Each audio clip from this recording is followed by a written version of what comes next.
इस वीडियो में बताई गई सारी जानकारी पब्लिक प्लेटफॉर्म पर उपलब्ध है। इसमें ऐसी कोई जानकारी नहीं दी गई है जिससे हमारे सुरक्षा बलों की गोपनीयता भंग होती है। डिफेंस डिटेक्टिव सेना का सम्मान करता है और उन्हीं जानकारियों के आधार पर काम करता है जो सार्वजनिक रूप से मौजूद हैं। नमस्कार दोस्तों, डिफेंस डिटेक्टिव के एक और एपिसोड में आपका स्वागत है। भारत चीन विवाद में ताजा खबर यह है कि चीन के एक सैनिक को भारतीय सेना ने पकड़ लिया है।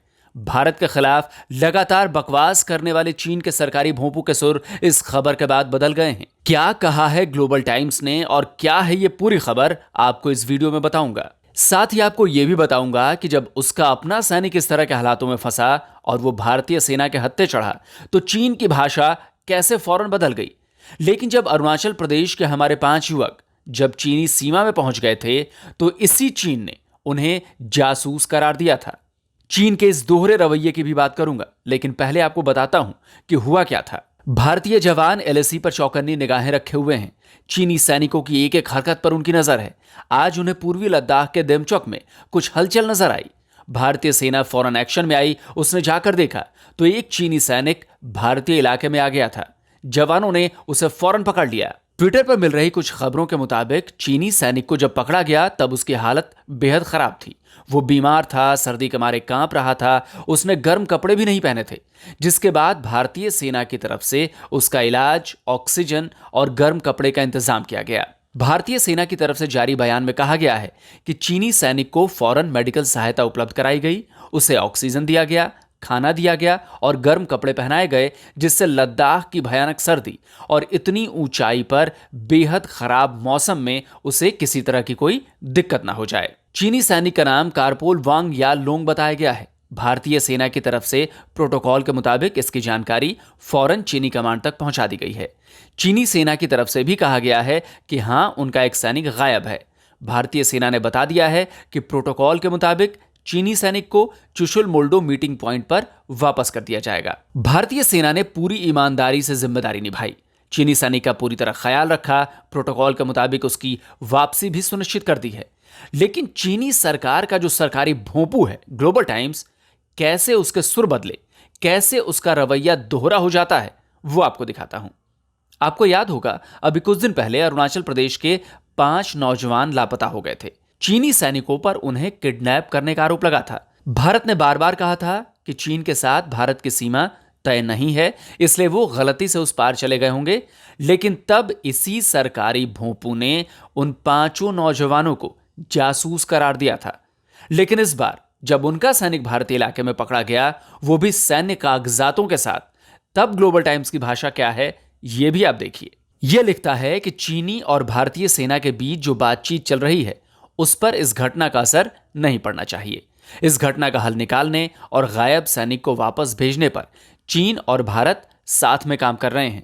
ध्यान दीजिएगा, मिसिंग सोल्जर शब्द का इस्तेमाल किया गया है, जबकि हमारे अरुणाचल के नौजवान जब उन्होंने पकड़े थे तो उन्हें इसी ग्लोबल टाइम्स ने जासूस बताया था। इसके बाद अगले ट्वीट में वो लिखता है कि गायब हुए सैनिक के दूसरी तरफ मिलने के बाद एक कॉमन प्रोसीजर फॉलो किया जाता है, जिसमें उसकी पहचान सुनिश्चित करना, जरूरी जांच और दूसरे पक्ष को जानकारी देना शामिल है। इस घटना को डील करते हुए चीन और भारत ने सही प्रोसीजर का पालन किया है। इसके बाद जब भारतीय सेना की तरफ से चीनी सैनिक को वापस करने की बात कही जाती है तो ग्लोबल टाइम्स का ट्वीट आता है कि सीमा पर जो चीनी सैनिक गुम हो गया था, भारत उसे वापस कर देगा।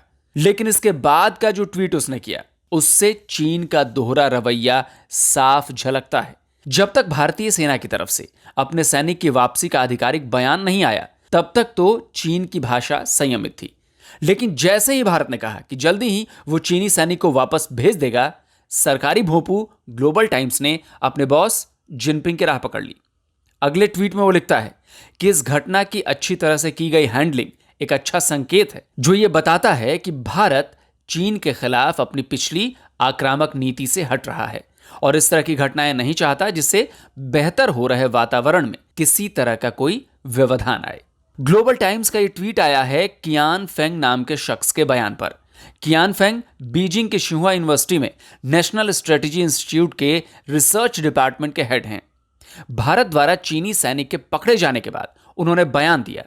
कियान फेंग ने कहा, भारत और चीन एक बहुत लंबी सीमा साझा करते हैं। कई इलाके ऐसे हैं जो वीरान हैं, कोई नहीं रहता, वहां पर कुछ संकेत भी नहीं है जो बता सके कि आप हैं कहां। इसलिए गुम हो जाना बहुत आसान है। पहले भी दोनों पक्षों के साथ ऐसा हो चुका है। दोनों सेनाओं के बीच आगे होने वाली बातचीत में इस घटना का असर नहीं पड़ेगा। सीमा विवाद पर पिछली कुछ बातचीत अच्छी रही है। ताजा घटनाक्रम को अच्छी तरह से हैंडल कर भारत ने यह अच्छा संकेत दिया है कि वो चीन के खिलाफ अपनी अग्रेसिव पॉलिसी में बदलाव कर रहा है। तो दोस्तों, एक बात तो है कि भारत ने अपनी नीति बदल दी है, लेकिन भारत की बदली हुई नीति क्या है, इसका चीन को अच्छी तरह एहसास हो चुका है। वह समझ चुका है कि भारत अपना गियर बदल चुका है। जैसी उसकी चाल होगी, उसी भाषा में भारत की तरफ से उसे जवाब मिलेगा। जल्दी ही दोनों देशों के बीच लद्दाख विवाद को सुलझाने के लिए 8वें दौर की बातचीत होनी है। उम्मीद तो यही है कि बातचीत से मसला हल हो जाए, वरना भारत तो अपनी तैयारी पूरी कर चुका है। और सबसे बड़ी बात, लद्दाख जैसी सर्दियों से तो भारतीय जवानों की पुरानी दोस्ती है, लेकिन चीनियों की नहीं है। दोस्तों, उम्मीद है आपको डिफेंस डिटेक्टिव का ये एपिसोड पसंद आया होगा। अच्छा लगा हो तो इसे शेयर जरूर करें। जल्दी ही हाजिर होता हूं एक और नए वीडियो के साथ। नमस्कार, जय हिंद।